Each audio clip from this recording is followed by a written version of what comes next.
We are back!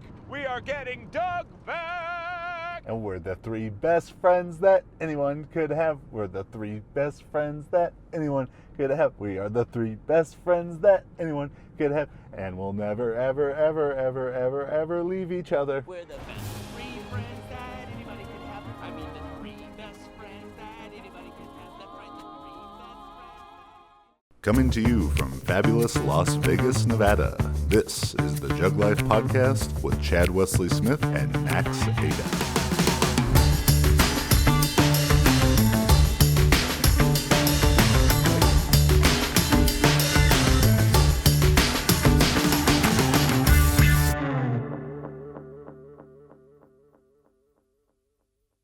Hey everybody, this is another episode of the JuggLife podcast. I'm Chad Wesley Smith, joined as always by the notorious MAX Max Montana, and our guest today, the Director of Strength and Conditioning at the UFC Performance Institute here in Las Vegas, Mr. Bo Sandoval. Bo, how you doing? Great, thanks for having me. All right. Just to kind of jump right into things, well, first, our episode today is brought to you by Ab Crunches and Kidney Punches. It's a lifestyle. And let's just jump right in and kind of get to know you, your own athletic background, coaching background, and what brought you here to Vegas and the UFC. Sure. You know, growing up, I grew up in the South, Louisiana, Baton Rouge, Louisiana, and played just about every sport as a kid traditionally that Americans play. So soccer, baseball, football, basketball, track and field. On through high school, primarily football and track and field. And track and field is probably where I started to get exposed to formal training the most, at least an understanding that there are periodic plans in place. And so at the time, I mean, LSU was a powerhouse in track and field, and a buddy of mine that I played high school football with, his dad had coached with that staff for a little while, which who's the guy that's at IMG now that ran the Velocity Performances Lawrence Seagrave? Lawrence Seagrave was the head coach there at the time. So not only did we get to go watch meets, but getting the kind of behind-the-scenes look from that gentleman, and also an understanding what some of those different event groups were doing in preparation. I was like, wow, that's really cool. Definitely not at the point where I was identifying, hey, I'm going to be a strength coach. Was Dan Paff at LSU at that time as well? I want to say he had just left. Someone else asked me that question before, but I believe he had just, actually Dan might have asked me that. I went out and visited those guys at Altus a couple of years ago. But I believe he had just left. He wasn't there anymore. But so that got me interested. In college, I didn't know what I wanted to do. I was like every other kid, I wanted to get out of my house, but I didn't know where I wanted to go. I ended up at Northwestern State, Louisiana, in North Louisiana. And one of my buddies is the throws coach there now. Really? Yeah, Yeah. you would know. I mean Nick Farr. Oh, Amin's there. Yeah, I had no yeah. idea he was at Northwestern. Yeah, because he was at Southeastern. I might have my directions mixed up. I think he's at Southeastern. He's had a bunch of directions. He is at Southeastern, Louisiana. and he's done a tremendous job there. I mean, he went to a program that was, I would say, struggling a little bit, and had some national contenders year one. So national champion, the weight throw. I didn't want to misquote, but I think you're right. So I started at Northwestern State, didn't know what I wanted to do, applied for an on-campus job. They stuck me out the softball and baseball fields cutting grass. Now, is Northwestern State, is that where Bobby Boucher played? Or Possibly. I don't know. He might have been the president of the university. We were well hydrated there, that's all I know. But they stuck me out the softball fields cutting grass. And about 2 weeks into that, the head softball coach had approached me and asked me if I wanted to do a paid gig being an equipment manager. And I was like, yeah, that's more weekend beer money. So sure, I'll do that. And so I did that. A couple weeks into it, I started noticing the team going down to the weight room to do some organized strength training. So I asked the head coach if I could tag along and watch. That turned into me asking the head strength coach, who was Thad Livingston at the time, if I could just peek in. He's like, yeah, no problem. So I started kind of watching that, and then I watched some of the other teams do some training. And I was like, this is pretty cool. I had no idea you could make a living doing something like that. I'd heard of personal training and stuff before, but nothing in a collegiate sporting setting or anything like that. So that head coach, the following year, she took the head coaching position at Southern Mississippi, and was in a boat where they were expanding on their equipment managers there at the time. She was like, hey, if you want to come down here, this is closer to your hometown, and I can essentially get you the same package in terms of tuition and a stipend and things here. And I said, yeah, if you can get my foot in the door with their strength and conditioning program day one, then absolutely. So, and she did. So as soon as I got there, I met with their staff. We organized a way for me to do an internship and some observation hours. And I essentially interned with those guys from my freshman through my senior year in undergrad. And then they offered me a graduate assistant position, which I did a 2-year program in exercise science and sports administration while I was there.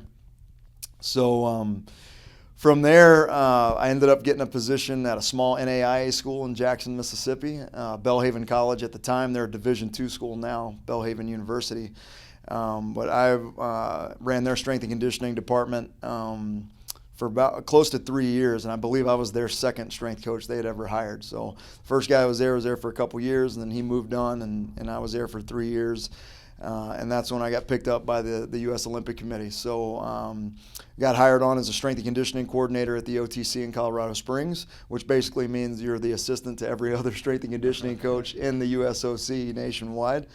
And then eventually carved myself a role in acrobat and combat sports there at the OTC, and that's where I really got a lot of not just high-level athlete experience, but experience in a lot of the developmental pipelines of USA Wrestling and USA Taekwondo and Judo.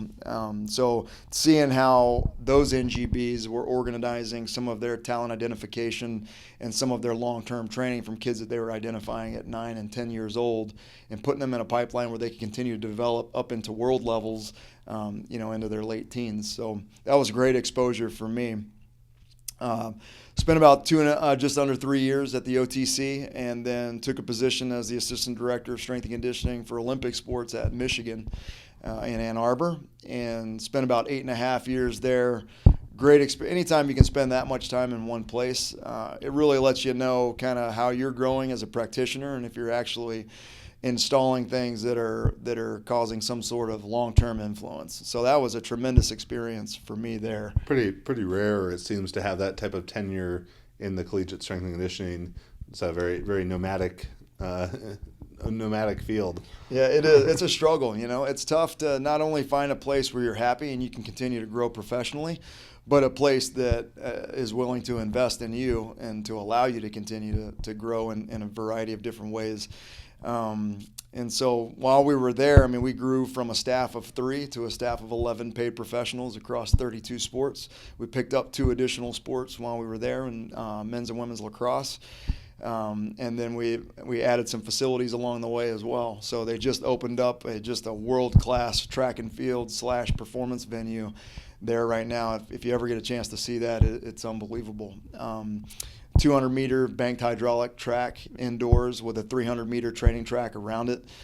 Throwing bays that are heated that you can throw from inside to outside in the wintertime. Full outdoor track stadium as well. And then right next to it, they built the men's and women's lacrosse outdoor stadium. I had a heated throwing bay too. It was called California. California, yeah. So, for those guys to be able to throw the jab and the hammer and some of those things through the winter month, that's massive. That's huge. Yep. They also had the capacity to be able to host some major events, some national and international events. So they're working on negotiations with professional track and field events, and that being a hosting venue for some of that, as well as now finally being able to host like a Big Ten championships, which hasn't been done at Michigan, I don't think, ever. If it has, it was a long time ago before they had some of the regulations around, stadium capacity and things like that. But phenomenal venue. They have an indoor rowing tank there now. Their crew teams can train indoors during the winter time because the river's frozen, so you can't get a boat out on that stuff. But so yeah, unbelievable facility. The weight room in there, I can't remember how many thousands of square feet. It's massive. There's 42 platforms and workstations in there. There's another like 16,000 square feet upstairs worth of turf area and cardio space. So, in an athletics department that services close to 900 student athletes, massive facilities like that are beneficial. So compared to, if you look at, we have a pretty high-tech venue here. We don't necessarily need the capacity. We're not servicing quite as many athletes, nor are we doing it in a team setting where you have 50 to 60 in there at a time.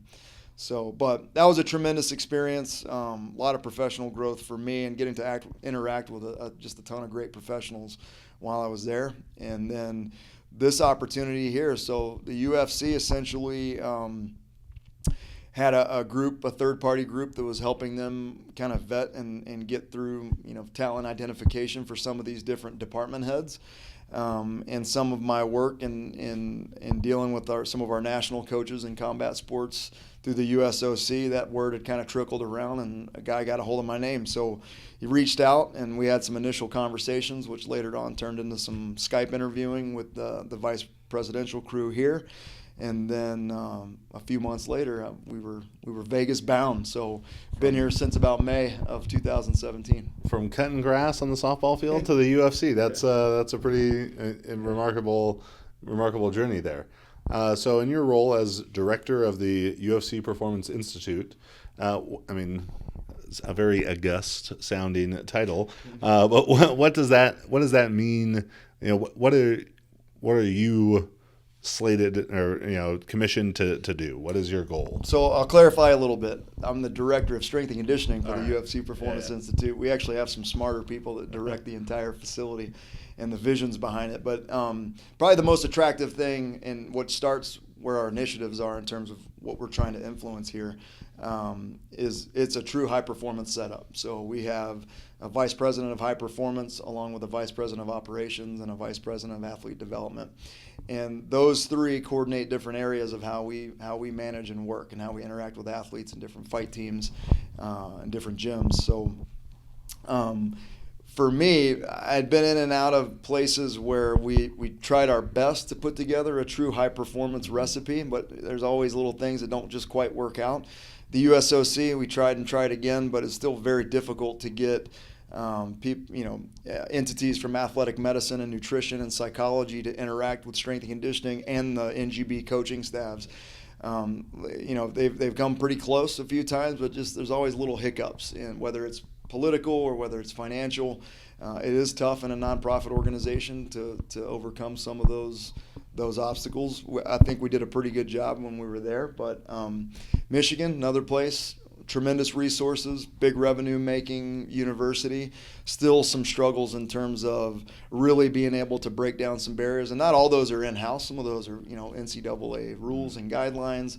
It's really difficult to have a true high performance scenario when they're limiting you on the number of hours you can train and prepare and recover. Yeah, and to clarify what Bo means by a high performance scenario, this is the synergistic, efforts of many different fields towards the preparation of the athlete. So, and I think it's so critical in the case of MMA and the UFC, because you're managing so many different modalities that they have to train. And in the work that I got to do with some MMA fighters and everything, when they have a boxing coach, a wrestling coach, a jiu-jitsu coach, a Muay Thai coach, a strength and conditioning coach, and if those people aren't all on the same page, and that is the role that the high performance director would play, is sort of governing over all of the different specialty coaches and making sure that everyone doesn't decide, hey, this is the week that we're all going high volume. This is the week where we're all going to smash you with very similar stimulus, because the body can only take so much, and if one is going to step it up a little bit, something else has got to back off a little bit, and it's critical to maximizing performance for sure. So that is, just to clarify what he means when he's talking about high performance. Right. So as a practitioner who's bounced around and strived to try to find this scenario, here you are, a company that is kind of creating this. So there's a little hesitancy there as well. They'd never done it before, so I didn't know if they would be good at it. So there was a lot of vetting back and forth with trying to figure out if the recipe they were putting together was going to be an effective one. So quickly, once I started discovering some of the caliber of the personnel that they were bringing in some of these various areas, because the world of performance it's still a small world. It's very easy to dig around and figure out who's got what pedigree and what kind of experience they have that they're bringing with them. So I had actually a pretty influential track coach in my career who said, people with 20 years of experience, and then there are people that have a 20-year experience. That's a very different thing. So I think that tells a lot about the quality of the experience that you have as you're getting ready for something. So being here directing strength and conditioning as a team, one of the biggest things in front of us is we need to figure out methods to employ to extend fighters' careers and to make sure that they're showing up for fight cards on weight and healthy, ready to go. So a lot of where this got formulated was essentially identifying a financial leak. Where are we missing the boat in terms of our performance as a company, and recognizing some metrics around fighters, number of fighters missing weight on some really big fight cards, which then puts a dent in pay-per-view revenue and gate revenue and things like that. So once I started identifying things around, some dumb injuries during training camp that were probably avoidable, and people missing weight because they're not managing things correctly. They're like, well, what are we doing proactively as a company to provide them with resources so they can better execute these things? And the answer was nothing. So, what do we need to do? And that's where this idea spawned from. So now fast forward a little bit, it's a little bit of a double-edged sword because, you got a Performance Institute, you got a multi-million-dollar facility, some high-level personnel. Athletes can just show up last minute, you'll push a button and fix them, and then they can just make weight and they're healthy and no problem. So that is not the case at all. So we are very investigative in our approach in terms of getting the lay of the land. There are some really good practitioners out there that are fighting these battles and doing these things already. They're just doing it at a smaller capacity because they may have access to 2 or 3 UFC fighters. Mm-hmm. In some cases, maybe as many as 10. That's still a small chunk compared to the 540 person roster. And then they're limited. They may only have a couple of different weight classes that they're exposed to. So there's so many variables. And what we're trying to do is play a role of, yes, we want to be influential. We want to impact the quality of career for these fighters. We also want to act as a resource of information for practitioners that are out there that are working with these fighters as well. So in order to do that, first thing we had to be able to do is gather information. So a ton of diagnostics and information gathering around fight metrics and training metrics in the first 7.5 months that we've been open, and with aspirations of ultimately being influential over the training cultures and some of the weight cutting cultures that have caused some problems in MMA. Well, awesome. Let's go ahead and go take a walk through this fantastic facility, and we can see where a lot of the work Bo was talking about actually happens. So what we're seeing right now, the majority of our usage, or at least the introduction of here's the PI, here's how you can tap into the resources of the PI, here's what you have access to as a UFC employee, is when they come in for events. So we host events, 5 or 6 times a year here in town. So they'll come in, either their manager is promoting another fighter that's on the card there, or they're actually on the card. So they'll come out early, they'll bring their entire fight camp with them, their coaches, their training partners, and they'll essentially spend the last few weeks of their fight camp here in preparations for that event. So that's kind of how we've been getting those that are way overseas in here, but that's kind of part of our initiative over the next year and a half. Our goals leading into the first year was in the first 6 months we wanted to get about 40% of our roster in here, and we got way over that. We've had about 260 of them through here so far.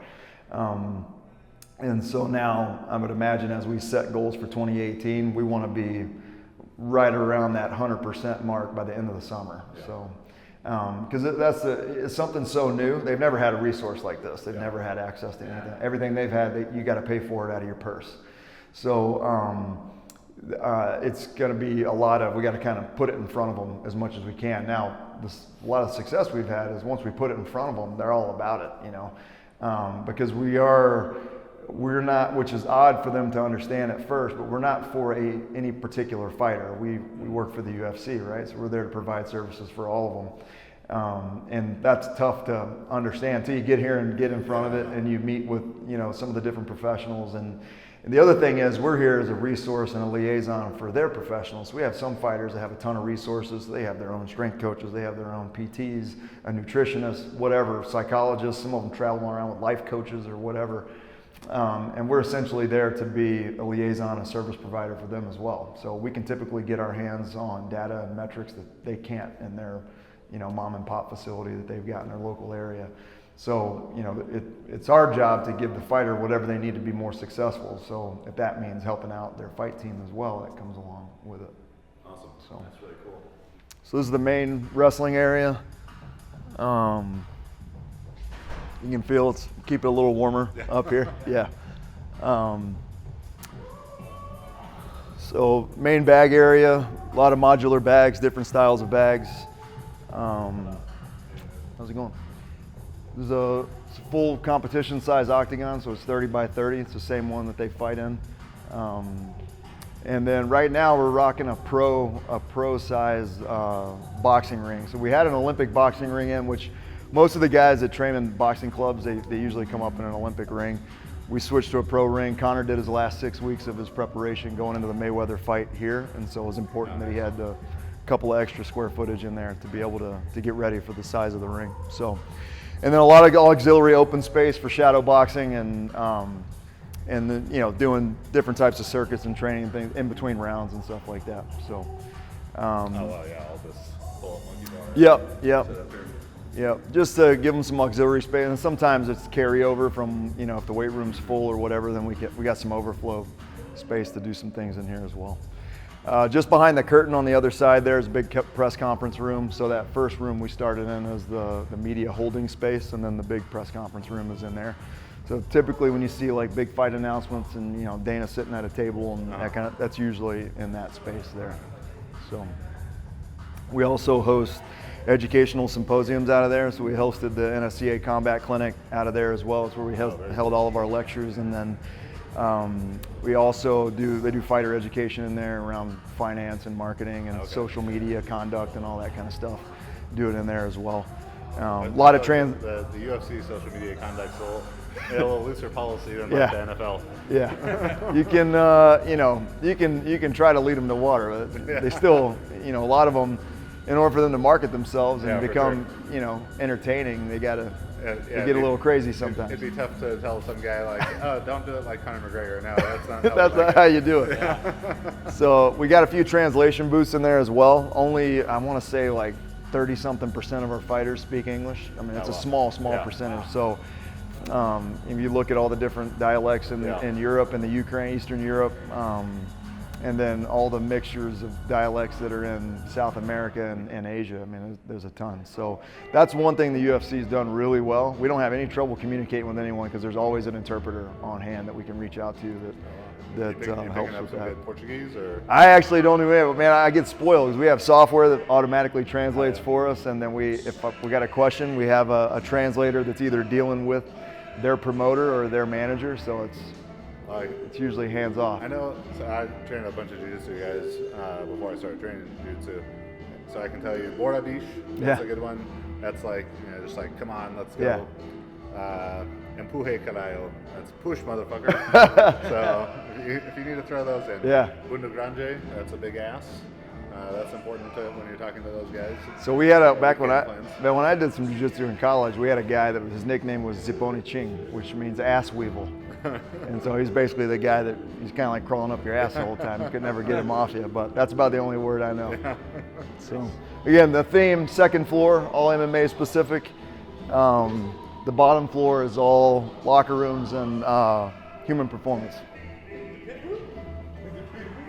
Got a little Hall of Fame on the wall. The Hall of Fame's fairly new to the UFC. They just started doing it a few years ago, so I'm sure it'll grow quite a bit. There's still some notable names that aren't up there yet. It's when you hear the stories too from the Fertittas and from Dana, and it was crazy. I mean, I think they had vision. I don't know if they had a vision that it would get quite this big, but some big eyes.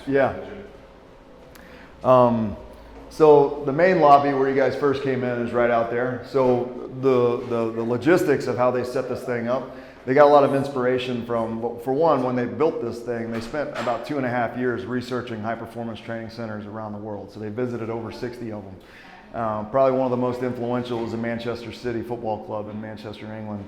Now they have a facility that services about 1,600 players from ages like 12 to, you know, they're professionals that are in their 40s. So massive campus, like I forget what they said, but you know, somewhere in a ballpark of hundreds of acres, multiple outdoor and indoor fields, like huge. So dummy that down to about a 540 person roster that we have.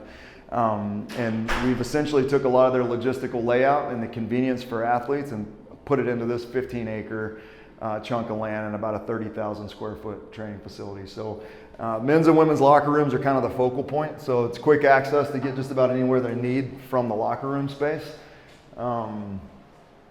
So when they come in, they can custom fill their whatever combination they want in there, and then showers.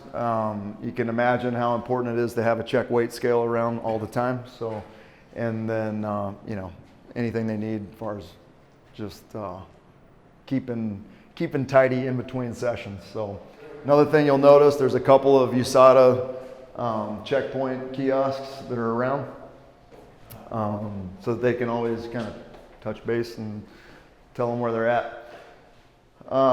We have a cryotherapy chamber, and the Novathor is a low-level infrared laser light therapy pod. Basically what that means is kind of very similar to the vasodilation that gets caused by like a hot tub, without some of the heat exhaustion effects that come along with the hot tub. So the first time I heard about this kind of setup was from some European British track guys. They referred to it as an infrared tent. Okay. It's like a sauna type of room, but Yep. with infrared heating. Yep. And that must have been 5 years ago now, but they swore by those. Yeah. They love those things. Well, the feedback we get from some of the fighters, while sometimes they'll come out of steam or they'll come out of the hot tub a little bit exhausted, they'll come out of this like energized. They feel like they're ready to go. So, you know, when it comes to recovery methods, if you're going to get into that sympathetic nervous system, you got to get past a lot of the mental hesitation around things. So like cold tubbing is great, but if you're terrified of getting in the cold tub, it doesn't do so good. So that's why we wanted to have options like this, so they have some alternatives. And then we're still working to do a little bit more study around what's most beneficial based on the type of MMA training they just got done doing, so that the recovery is meeting the demand of the exhaustion. So that's an area that is still a little bit in its infancy. We haven't perfected yet, but that's something that's on our list to try to maximize. Because up to this point, there's been no like hard effort at trying to maximize recovery methods for fighters. So hot and cold plunge, keep the cold in the low 50s. We keep the hot little over 100 degrees. We have a underwater treadmill system, which we use it for two ways. One is rehabilitation settings. We can start from a low level walk with the water at basically neck height to keep them buoyant. And then as we introduce walking eventually into running, we have a 4-camera monitoring system that's mounted down in there, so you can take a look at their gait and all that kind of stuff. Our PTs work pretty hand in hand with that. I like to use it quite a bit with our big guys, the heavyweights, to keep them when we still need to burn calories, but I don't really want to pound them doing a lot of, So it's a good alternative in that aspect. We also have an Alter G on site to do some anti-gravity running as well, but anything we can take the load off the big guys, it definitely helps. So you can imagine how important the steam and the dry sauna are, especially around when it's fight time in Vegas. This thing is full. I mean, there's bodies laying around everywhere, towels all over the place, people just mummified in the corners, wrapped up in wet towels. So compared to weightlifting, I mean, they take boiling to a whole nother level. Yeah. So it's. I know that they've introduced a lot more regulation about the weight cut. Yep. Do you ever foresee the UFC maybe going to a 4-hour or a 2-hour weigh-in or anything like that? At least not in the near future. Yeah. That's one where I think they'll go the route of tightening up the regulations around check-in, which we already have. There's a limit, and I don't want to misquote it, but somewhere around the 10% mark, 7 days out at check-in. I was going to say 8% is what I thought. Something around there.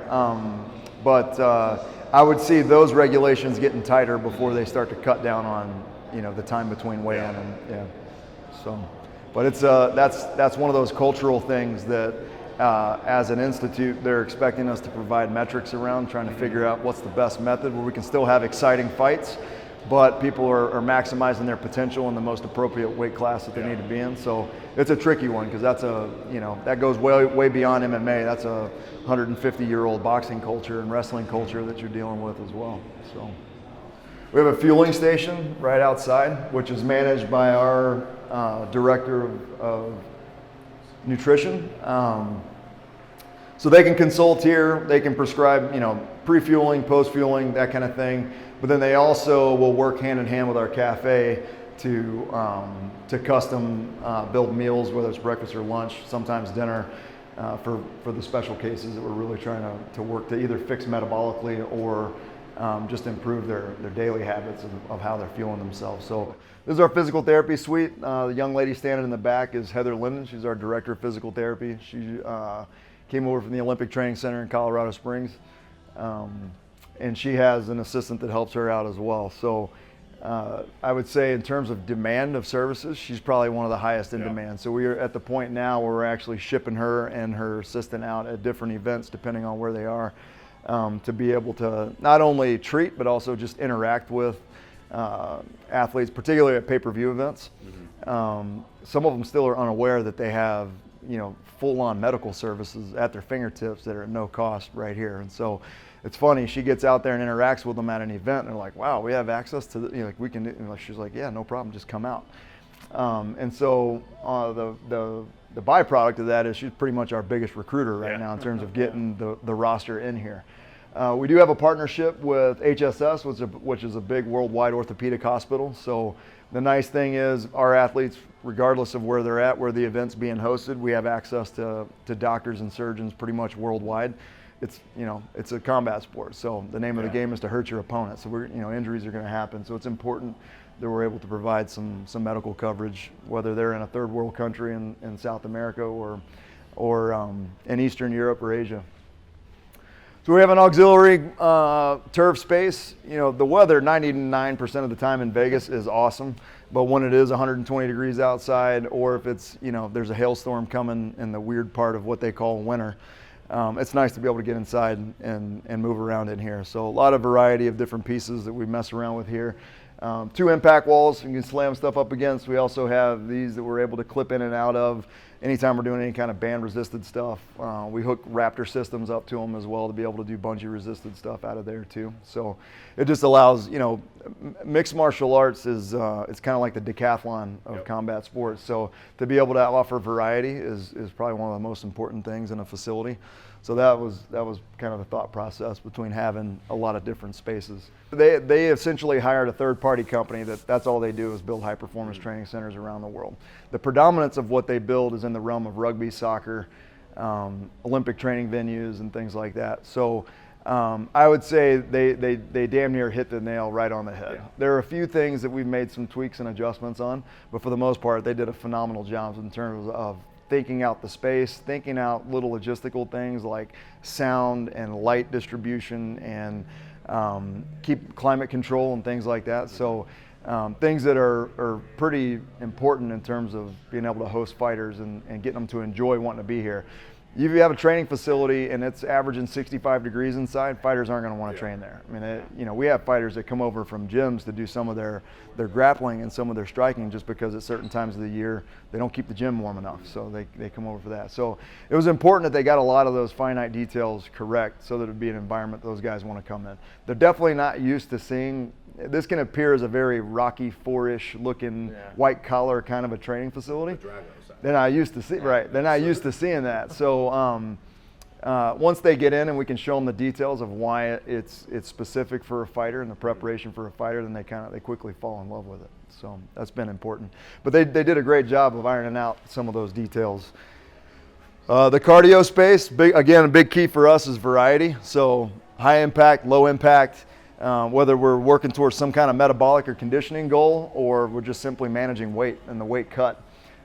It's just important to have a lot of variety. So, and then the main weight training space, there's actually, I think they've just completed, we have a VO2 max assessment going on right now. So the nice thing about this facility is that a lot of our diagnostics are integrated with our daily routine. We don't have to, what we try to avoid, especially since we may have an athlete in for 24 hours who's just here doing contractual agreement stuff, and we're like, hey, let's do some diagnostics while you're here. And so to be able to quickly dive into some of that stuff on the fly is really key for us. So we have bilateral force plates that are mounted into the 2 of our platforms. Part of our first assessments when we first meet with a fighter face to face is doing a full strength and power profile.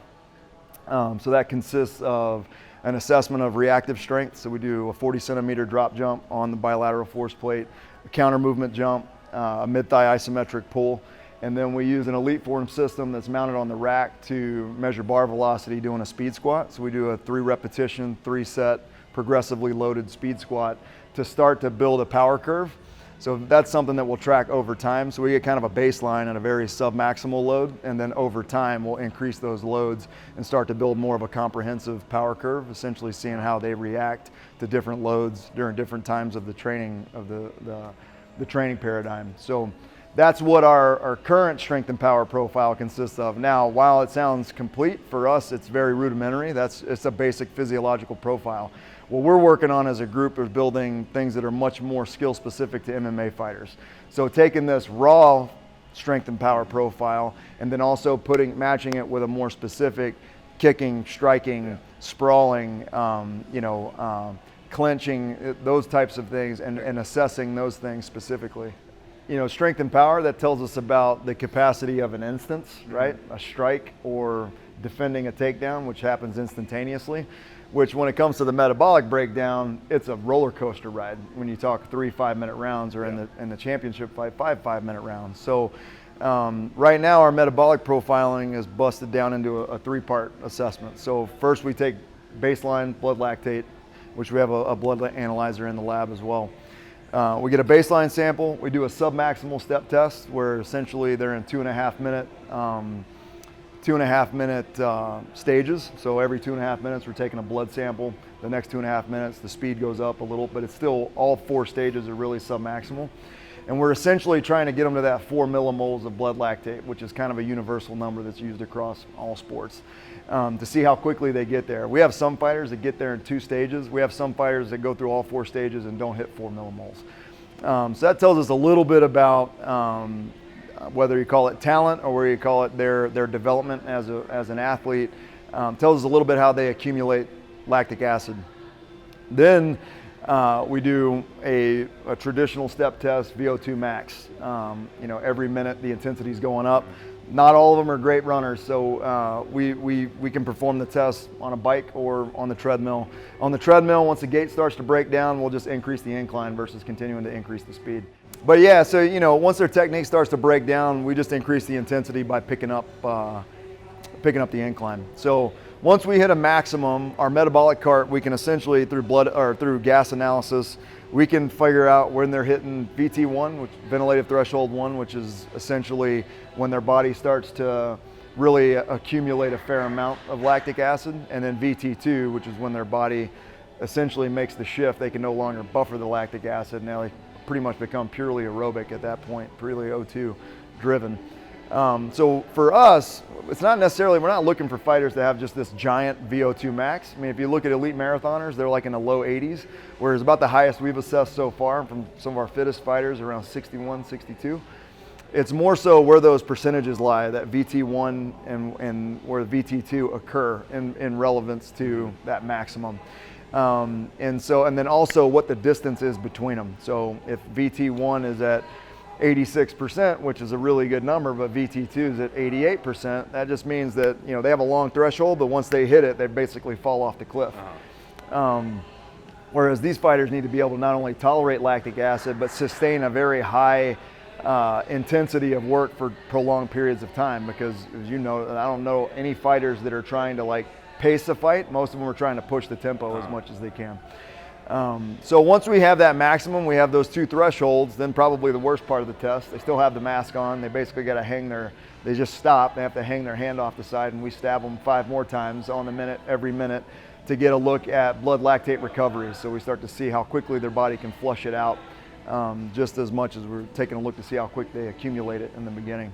So that metabolic profile, along with the strength and power profile, really gives us kind of an understanding of just what type of athlete we're dealing with, because it's such a melting pot that comes in here. And really, a lot of it it's determined by genetics, but some of it's determined on how they cut their teeth. MMA fighters come from all walks of life, whether they're strikers, or they're originally a wrestler or a grappler. And now we're getting them from American football, we're getting them from overseas soccer and rugby. They're coming out of all different kinds of walks of life. Where traditionally a lot of people got into fighting in their late teens, now we're seeing fighters that are jumping into the sport in their mid-30s and late 20s. So it's kind of like Christmas. We don't really know what we're going to unwrap until we get all the assessment done. To that side of the background, I mean, at my jiu-jitsu school, I see they have 100 members who are under 10 years old. Yeah. You know, you're going to get kids who, it would be very rare, I'd imagine, at this point for anyone who's in the UFC to have said, when I was a kid, I grew up wanting to be in the UFC. Yeah. But now there's going to be, you know, tens of thousands of kids aspiring to that as their ultimate goal, rather than the NFL or the NBA or MLB or whatever it is. And you're going to have these combat MMA lifers, early specialization in MMA maybe. And what we're seeing is those kids that are cutting their teeth at that young age, wrestling or grappling, they typically tolerate lactic acid better. And vice versa, the ones that are cutting their teeth in Thailand, Muay Thai kickboxing or traditional boxing, they're much more of an O2 animal. So typically they have the higher VO2 maxes, the greater O2 capacity, but as soon as you start to wrap them up and clinch them, you know, up against the cage is when they fatigue. So what we're trying to do as an institute is first assess and identify where they are on that spectrum so that we can contribute appropriate metabolic training needs or conditioning needs to meet wherever they're lacking. That's the kind of thing. So our kind of catchphrase right now with a lot of the fighters and fight teams we're meeting with is, if you're not assessing, you're guessing. And so the first thing we kind of start everything with is a full-on assessment. That's very cool. Yeah. That's really cool. This place is super impressive. Yeah. So there's quite a few members of our team in there right now conducting this test. So the little bald gentleman in the gray t-shirt there is Dr. Duncan French. He's our vice president of high performance. Previously the director of sports science at Notre Dame, and then prior to that working for the English Institute of Sport. And then right next to him is Clint Wattenberg. He's our director of nutrition. Clint was a former All-American wrestler at Cornell, was a national teamer. Clint, actually, we just crossed paths. He was on a couple of national teams when I worked for USA Men's Freestyle. But probably I would say in terms of experience both as a wrestler, he also has a couple of MMA fights under his belt as well. Who we got on the treadmill there? This is Sajara Eubanks. She's one of our 125 pounders. So she's here for 2 weeks doing some training, doing some assessment. And she's also doing some MMA training down the street at one of the local MMA clubs. So this is kind of where it starts for us. So here we have one of our professional athletes who's new to the roster, wants to maximize all the resources that the UFC has to offer. So we bring her in. We start her visit out with full-on diagnostics. We did a lot of her strength and power profiling just the other day. And then in between, Forrest and other members of our staff are taking her around trying to vet to see which MMA gym she wants to train at while she's here. We get her squared away with our nutrition team, get her meals set up at the cafe, and then we're going to try to educate her on once we're done with the diagnostics, we'll sit down and come up with a plan of action. Okay, here's what we suggest you do in terms of if you're going to spend time doing S&C, here's where it needs to be. If you're going to spend time refining your diet, here's where it needs to be. With her, she has a few professionals that she works with as well, so we'll be liaisoning through those individuals based on her. That's all based on her initiative. So, and then we'll kind of go from there. So while she's here, we're going to try to give her as many tools for her toolbox as we can before she heads back home to New Jersey in the next few days. Is there anyone that trains here full time? We have just under 30 fighters that train here full time right now. And they basically maximize use of facility with coaches and stuff? In the beginning, there was some hesitancy, right? It was like, oh, well, the UFC is trying to keep tabs on us. They just want to keep us close so that they can use some of this information against us when we're negotiating contracts and things like that. So there were some skeptical ones, rightfully so, right? Some would argue that the UFC didn't do a great job of taking care of some of their fighters in previous years. But then once they get in and they see the environment and they see what they have access to, they also see the level of confidentiality around the services that we provide. I mean, there's information that execs need to know, and then there's some that they don't need to know in terms of the daily training regimen and things like that. But ultimately, they figure out that we're employees for them. So we're here to service whatever they think they need, and then they grow a pretty high affinity for it. So. There aren't very many local fighters on the UFC roster. I would say there may not be any right now that are not utilizing this facility. Very few, if there are. It's one of those that kind of spreads like wildfire. Yeah. And now, our fighters, they can bring, 3 or 4 training partners in with them when they come. So we do have some fighters from other fight leagues that are coming in. Now they're not getting the individual programming attention that our contracted fighters are getting, but they still get access to the facility. They still get access to all the training grounds. They get access to some of the recovery tools and things like that. So it even benefits their training partners to be involved as well. Really cool. Yeah, and that's one of their expenses, right? I mean, a lot of these guys, you pay training partners to help you out with your camp. Well, when you can offer this as part of your camp, that kind of helps soften things up as well. Definitely.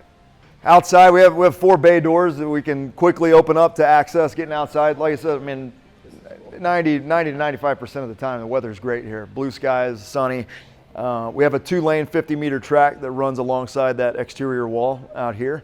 And then the rest of the spaces that are out here are creative meeting spaces for all the different departments here at our headquarters to utilize. So the headquarters is kind of busted up departmentally to some extent. So just through those doors and that wing over there is our production team. So when you see the really cool stuff on social media and pay-per-view and on Fox, a lot of that content will come from those guys over there. Those guys are geniuses when it comes to getting people on camera. Then if you look at the bottom floor across the way, that's our cafe, which we can walk through in just a little bit. The athletes get served breakfast, and it's full service breakfast and lunch. And then there's grab and go options for later in the day. And then also our nutrition team will work to strategize sometimes dinner meals and things like that, depending on the case. Up top are most of the executive offices. Dana White and his matchmakers and a lot of the legal team are up top. And then over in the other wing there are some other departments around finance and marketing, as well as some of the crew that has joined from IMG. So IMG purchased the company, which they're actually now known as the Endeavor Group is their new name, but purchased the UFC about 2 years ago. And so a lot of their offices are in there as well. Most of those guys have several offices all across the country, but they got to have a place to lay their head when they come over. So, yeah. So that's pretty much the meat and potatoes of the Institute. It seems like a pretty sweet place to come to work every day. It's like Disneyland. I mean, if you're in our field, I mean, it is very cool. So we have a lot of work to do. We got a lot of unique challenges, but you get good driven personnel that've got some good experience, and you got a company that's not shy about giving you whatever tool you need. And there's some cool aspirations in there. All right, we are back at the UFC Performance Institute with Director of Strength and Conditioning, Bo Sandoval. We just saw what is one of the most impressive facilities I think you could ever hope to see for if you're into lifting weights and human performance. So as we look at the training of UFC fighters, it's going to be such a broad and such a diverse thing with so many different fighters with different backgrounds and everything. But we know, Max and I know you as a weightlifting coach, as kind of Colin Burns' original weightlifting coach, and then you were running Ann Arbor Barbell, Michigan Barbell, up there, and your wife was pretty good weightlifter too, right? Oh yeah, she was pretty decent. She was okay. Yeah, my wife. I had this affinity to weightlifting earlier in my career. For one, I knew, I didn't necessarily know why, but I knew that it was an effective training tool pretty early on. At least my mentors told me so anyway. And then being exposed at the Olympic Training Center to not only the resident coaching staff there, but a multitude of coaches coming through on training camps, both nationally and internationally. And then getting exposed to all weight classes, male and female, and then seeing developmental youth, coming in on camps at 8 and 9 and 10 years old, up through masters lifters coming through there. So that definitely solidified kind of my infatuation with the sport whenever I was there. My wife was on 4 or 5 world teams. She made her first Olympic trials after about 5 months of lifting. So she was another John Coffey talent that came out of Georgia. But and she's always kept me honest in the weightlifting world. I mean, her lifts have been far more impressive than mine ever were. But as I was going through trying to be a successful young strength and conditioning professional, I found myself having some time to be able to spend on learning how to cultivate a training program and a structure for weightlifters. So I thought, well, I'll try this out. I got enough educated people around me, they can let me know when I'm making mistakes or managing things wrong. So it was a really fruitful time in my career because, for one, weightlifting it's just super one-on-one. I mean, it is one of the training cultures where you can just get ultra-specific with an individual. Similar to, a hammer coach coaching a hammer thrower. You can just get really intimate in terms of tweaking fine details in the overall training scheme. So I love that aspect about it. Fast forward to now, in terms of the role and the place that some of these movements and training systems have in MMA. MMA is like the decathlon of combat sports. So just the raw physiology of looking at the different fighters from different weight classes, strength and power is an attribute. Relative strength and power is an attribute that is definitely can dictate or help deem what the outcome of a fight's going to be. If you have two fighters that both essentially weigh in the same and the talent level and the experience level is fairly close, you can have an edge in terms of athleticism, whether it be speed or just the raw strength and power component. So with MMA, unfortunately, there's not a huge pedigree of barbell training in terms of their early on development. So we're getting fighters that come to us now that are several years into their career that have never touched a barbell, let alone a weightlifting movement. So there's a spectrum. Obviously, we have some that are familiar with powerlifting techniques. Some are familiar with weightlifting and other barbell techniques. Some are not. Some are super experienced in kettlebells and a variety of different things. So through our assessment process, we'll kind of figure out which tools we'll be able to employ most readily. So it depends on the scenario. If we're in someone that just comes to us and they're 6 weeks out from a fight and we're looking to supplement their training, it may not be the best time to start teaching technique along the lines of snatching and jerking and all those kinds of things. You were saying earlier that you have it's a worldwide group of people. Do you know if there's any one demographic or geographical region where people are coming from that has a bigger exposure to barbell training and that kind of stuff? Sure. I mean, the Scandinavians, we have some fighters, different areas of Scandinavia, some of the Asian cultures. We just had a fighter in, I believe, from Norway who was here for the last few weeks, and great weightlifter. Someone taught him well. I mean, he can clean. He can. A lot of them try to. I think it's from the rigors of boxing. Boxing just beats your shoulders up, especially hitting bags all the time. A lot of them tend to shy away from snatching. Yeah. They feel a little bit more comfortable push pressing and things like that are a little bit narrower in the grip. We had a young lady that spent a number of months with us that was from Venezuela, who had done a little bit of dabbling, and first day she was like, I'm really interested in kind of perfecting my technique in the snatch and the clean and jerk. No problem. We're off camp. She's coming off of a rigorous 6-month rehab program from an ACL repair. We can build this into your programming easy. She's super developmental at the time. And so that's something that we took pretty far to the point where, she's snatching, or power snatching, about 70 to 75% of her body mass, which for an MMA fighter is significant. And then cleating 130% of her body mass. So, there are scenarios where they are an employable tactic where we can make a difference in terms of rate of force development and improving some of their speed attributes. But that's all it is. I mean, I think it's most important with this sport is to have a thick toolbox. And then based on the opportunity, what the training scenario is, and what the kind of initiatives are by the fighter, the fight team, and, again, is it a rehab scenario? Are we out of camp? Are we in camp? Then reaching in your toolbox, I have something for that. And you pull it out and we use it. Yeah, and development of the athlete has got to be one of the biggest things. I'm sure when you had a freshman who was redshirting at Michigan is a much different story than someone who's been fighting in the UFC for 5 years, which is a much different story than a 14-year-old high school wrestler, when it's we got plenty of time to teach this kid how to snatch or clean and jerk. Right. Where, the Conor McGregors of the world, it's well, they seem to be doing pretty well with what they've got going. Sure. And it's not going to, that's not going to be the make or break difference of how much can he snatch. Yep.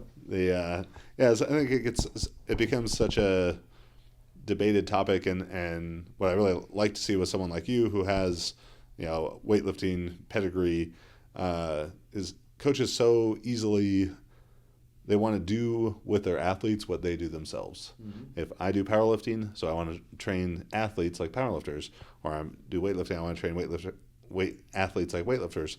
And it's such a mistake because they're not. There's no bars in that octagon.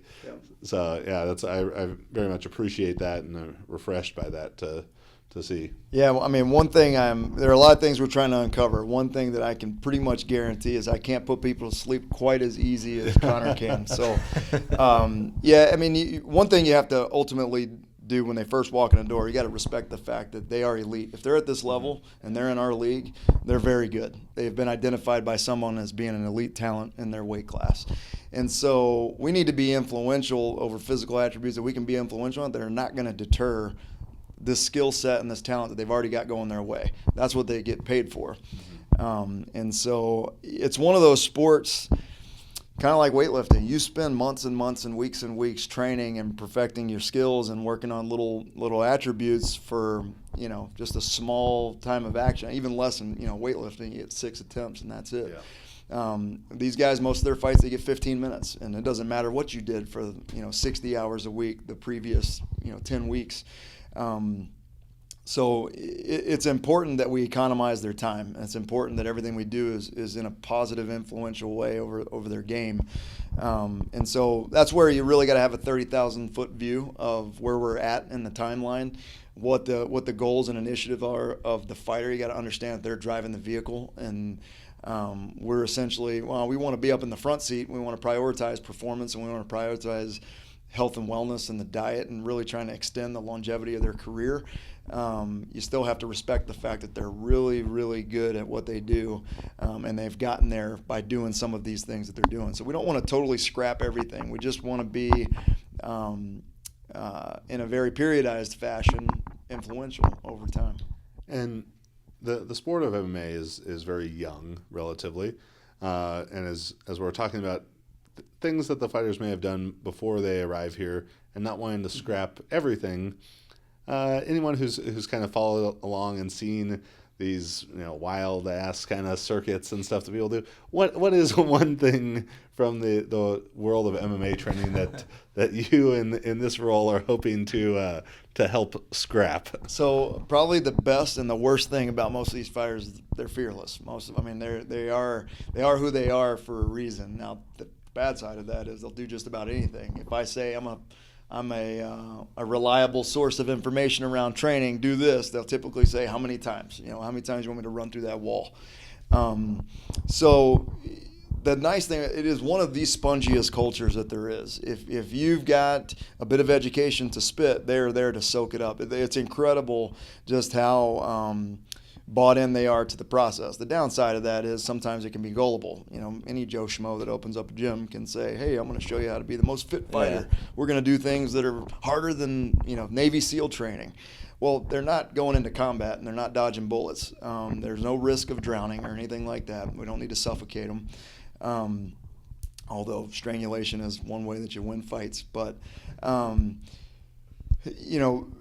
ultimately, you've got to be able to, in terms of them being spongy, in terms of them being able to really get into that mindset where, yeah, man, I'm listening to everything you're saying. You got to give them the why. It is one of the most why cultures that there are, even more so than college kids, which can be pretty bad in terms of why, coach, why? Tell me why. Why is this? Why is that? They're even worse, but in a good way. I love that. The fact that if I spend some time doing some education, then they'll eat out of your hand the rest of the time. But you do need to be able to back that information up, and ultimately you're liable if you don't. That person is outside of my arena, in most of the arenas that fighters are recruiting, strength coaches and PTs and things like that, they're paying for it, and a lot of times they're paying a lot of money for it, several $100s a week for a fight camp, which that comes out of nowhere, but their purse, which the biggest cut first Uncle Sam gets the biggest cut. Mm-hmm. And then they're paying for cornermen, they're paying for cutmen, they're paying for, cornermen and coaches, they're paying for hotels, sometimes 1 or 2 flights for those coaches to fly wherever they're fighting. So if you're fighting in Poland, that's not always cheap, especially if it's a short notice fight. Yeah. You just found out about it 3 weeks ago. Now have fun booking that flight. And then some of these strength coaches that are on the private level, somewhere upwards of $500 and $600 every 2 weeks, and then some of them are even going at it by a percentage of purse. So yeah, I'll take you through this camp, and then you owe me 8% of your purse. Win or lose, they still get the 8%. So there's a liability there. There should be a level of ethical conduct there, where you're trying to pitch thoughts and pitch training ideas that are ultimately influential, but that are safe, that are peer-reviewed, that have been time tested and that actually will do the thing that you're saying that they do. And oftentimes these fighters are in such a rush and there's such a demand for them to be ready, they don't have the time or the resources to vet out what they're using. They don't have the time to really investigate and see, is this reliable? Is this something that I should pay this much money for? Are there resources here that can help people like that? Like they maybe, you have some fighter who finds a coach or a strength coach and they're like, hey, Bo, can you tell me what your thoughts are on this? Yeah, so that's one way. We kind of look at the programming, we look at the things they're doing, and we give our feedback. But the other thing is just identifying there are some great professionals out there. And so we're trying to identify who they are so that, I fight in Miami. Oh, okay, American Top Team, they've got a strength coach that works down there. He's a good resource. Let's put you in contact with them. Oh, I train out in Colorado. Okay, there's Landau Performance out there. Lauren's got some experience working with a number of fighters. Great. So we're working on doing that worldwide. So, there are fighters that are looking for resources in Asia and South America and Canada and, So that's part of our job as well. And the way we kind of get exposure to those people are through other fighters, but then also with people like Forrest Griffin on staff. Forrest kind of, he knows everyone. He's like the mayor of MMA. So the front desk. Right. So, with him, he's got such a good rapport across the sport. It's easy for him to, if he doesn't already have a contact at a specific gym, it's really quick for him to make a contact. And so that's a great resource for us to be able to meet other, not only MMA coaches, but S&C coaches and other PTs and nutritionists and things. So, like I said, there are some professionals out there doing it really well. We're trying to make sure that athletes are getting funneled to those and trying to steer away from some of the YouTube sensations and things like that. So now in terms of like crazy stuff we've seen, usually it's an easy conversation. Like, hey man, how'd you feel when you were doing that? And oh, it was terrible. Like I absolutely felt atrocious when I got done. I had to go through several weeks of PT to repair my shoulder when I got done doing that thing, or my hip or whatever. I'm like, all right, do you want to do that again? No. Okay, good. Let me give you some alternatives. That's usually how the conversation goes. It's usually, we try to avoid we don't want to do a lot of bashing. We don't want to discredit any of the work that they've done. Instead, let's just show you some greener grass. Pivot. Yeah. Pivot. Yeah. So that's a process. That's a cultural thing that we're going to have to go through. And it's one of those things where, again, you mentioned young sport. We're 25 years. UFC just had its 25th anniversary. And then prior to that, Valley Tudo was, and maybe another 10, 15 years before that. So it is very new, especially as organized as it is amongst the fight commissions now. It's extremely new. We figure we're a little ahead of the curve. We're 25 years old. We're already kind of figuring this sports science thing out. It took football like 60 years. So we figure we're doing all right. Strongest guy in the UFC. We got meatheads listening to this, powerlifters, weightlifters. They want to know who can put a bunch of metal on the bar. Sure. So I can't throw out any names. Confidentiality is like one of our best things. But we do have guys that are on an isometric pull that are pulling over 4 times their body mass. So we have some people that are relatively strong. Probably some of the most impressive numbers have come out of the 205-pound weight class and arguably along with that the 145-pound class. So some really strong dudes in those classes. On the women's side, the 135 and 145 pounders, we got some females that are pulling pretty close to that 4 times their body mass mark. So some pretty for people that don't specialize in strength, they're coming out of the womb with some good tools. It's funny you ask that because every single fighter, when they come in to do diagnostics, first question they ask, what are the rest of the 155ers doing? Well, I kind of tell them where they fall in the spectrum, but I can't necessarily tell them who's at the top of that spectrum, who's at the bottom. Well, the guy you're fighting in 3 weeks. Exactly. Oh, actually, they're not very shy about it. If a heavyweight comes in, first question they ask is, I want to know how heavy, what's Francis Ngannou pulling? I'm like, I can't tell you that. Or, what did Cain Velasquez, what's he doing? It's like, no, I'll tell you your numbers, and I'll tell you kind of where you're at percentage-wise in that spectrum, but that's about it. So one of the unique aspects of this job that I don't think any other strength and conditioning job ever prepared me for is the level of confidentiality. If you really take a good look, we're essentially like the ultimate health and wellness program, like corporate wellness program. We're working for all the employees, right? And they're competing against each other. So we do have scenarios where we got 2 guys fighting each other, in an upcoming event that are here training full time. So those are things that we have to very strategically plan out. We can't obviously have those two guys schedule octagon time at the same time. That'd be a problem. And most of the time, it's pretty easily manageable. And even when it comes down to discussing metrics and where they fall on the spectrum of athleticism, usually they're pretty professional about it. But those can be tricky conversations. You don't usually have to have those conversations with a group of throwers at Michigan. It's all good for you though, because if you're working with both fighters, you can't lose. Yeah, that's true. I tell you, it does play some tricks on you emotionally though when you're watching these two guys duke it out, and I don't even know who to root for. Yeah. I'm torn. I want them to both be successful. Like they punch each other at the same time and both knock each other out. That'd be a good day for me. So yeah, it is a tricky dynamic and something I've had to get used to for sure. So, and our whole team for that matter. Awesome. Max, any other questions? No, it's pretty awesome. We got a fantastic facility here, and it's pretty cool to see, like just the level of detail that you guys are going into with everything.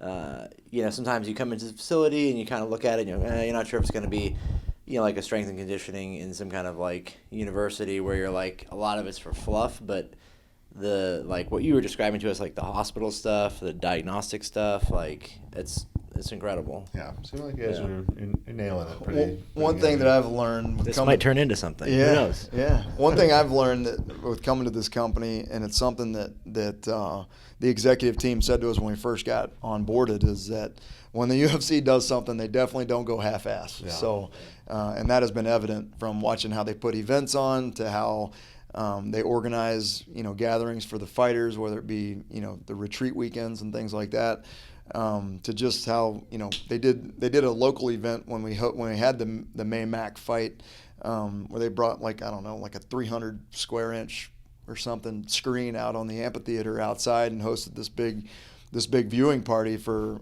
people that didn't have tickets or whatever that were here. So they don't half-ass anything. That's pretty evident when they go in all the way. So for that matter, when it comes to resources for us, if we just justify and show why we need something, they're like, all right, pull the trigger. So it's just up to us right now, kind of figuring out what that is and making sure that it's whatever it is, it's going to be influential over the performance of the fighters.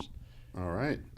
Well, this was the JuggLife podcast, another episode. If you enjoyed it, go on iTunes, give us a 5-star review, write us something funny or nice, and maybe I'll read it right here on the air, and you could win a free shirt or something. Like Rosedower85, who says the JuggLife is my go-to source of lifting information. Getting a notification about a new episode generates essentially the same feeling as finding out you're going to be a parent, I assume. And I hope for your future kids' sake, Rosedower85, that they don't read this.